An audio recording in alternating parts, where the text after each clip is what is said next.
I'm speaking with Mike Green, the CEO of Tenex Capital Management, specializes in working with small and mid-sized companies, keeping them out of bankruptcy while turning them around. You know, Mike, one of the things you've said in the past is you don't mind dealing with companies that are below average, but one of the educational points you've always got to make is you don't always have to be exceptional. You can be average and still be a good company.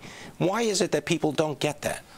Well, I mean, we all strive to achieve and be better, but the fact is, eventually you're put into a certain category of or grouping of people that you're compared to, and if you keep rising, eventually you're going to be average. Maybe, you know, when you're compared to certain people, you're above average, but if you define average as about, you know, 1 or 2 statistical sigmas out from the center, about half of us are average. Trying to become great, or, you know, several sigma statistical categories to the right, maybe 12 to 15% of the population, is hard. That's a bigger bet, higher risk. If you're performing below average and you want to try to recover for your investors, getting to average is a nice recovery.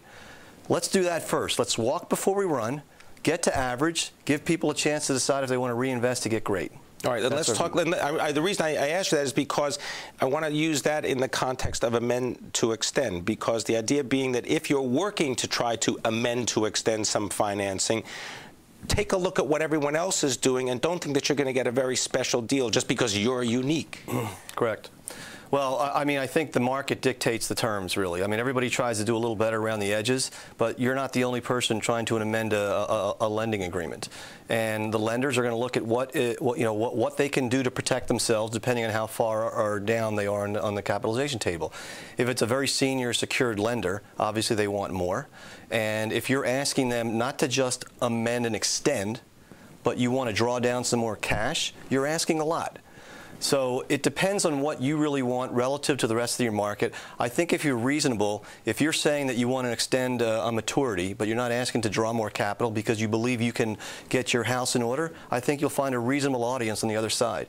If you're asking to do it and not changing your behavior, they shouldn't be reasonable. What about, for example, we wanted to use Protection 1 because that was a successful amend and extend. They were able to draw down more money. That's right. In that case, not only were they able to extend it, the lenders and other constituents believe that, you know, it's probably better at this point to not force any type of solution or maturity, to give the company and their constituents time to get a little bit more organized, to give a vote of confidence to their customers and their shareholders, and, you know, give some breathing room to everybody involved. The banks, not for free. I mean, they're a business entity as well, and I don't recall exactly who the lending group was there, but you know, they got paid a fee.